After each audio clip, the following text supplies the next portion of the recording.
Hey guys, George here. Doing our weekly video. This week is something I've talked about a couple times, be irises. We finally got some dug up.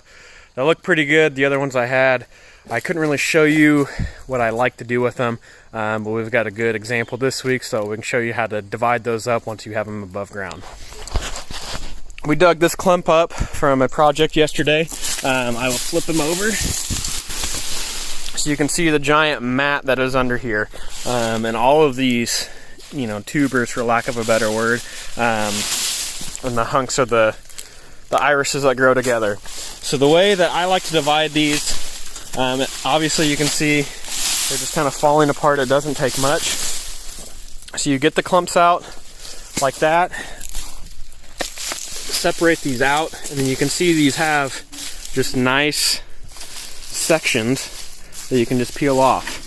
So this now would be one of your irises that you can get in the ground. You can clean up this little bit of dead here.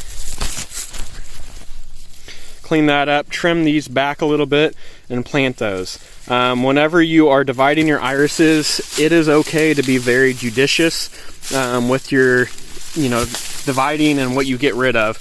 Here's another one.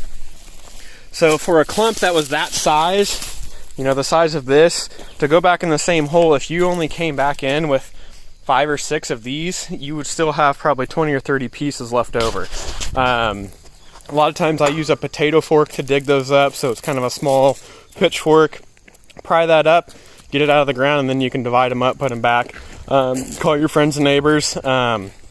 If you try and go back with that entire clump, you're going to have a lot more irises than you ever knew what to do with. Usually on a division like that, if you do it, you're going to have a lot of growth that next year. Whenever I worked at the K-State Gardens, we dug up every single iris in that place every year.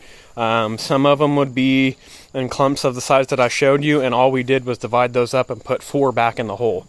So they can be aggressive, they can grow really fast, but if you go to every 2 years, every 3 years on your divisions, that's a good way to separate those out. And then when you plant those, you don't want to bury, kind of that stem part of the iris, kind of the bulbish part. You just want that to be kind of right, basically even with the soil layer. If it gets much deeper, it'll sit there and rot.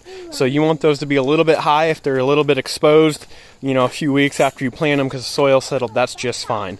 And that will encourage, lots of growth, lots of flowers, and then you can keep separating those out. One clump like that, in 3 or 4 years, we could have irises that surround our entire house. So they do grow quickly, they do divide well. Just some quick little tips on that. If you guys have any other questions, let me know.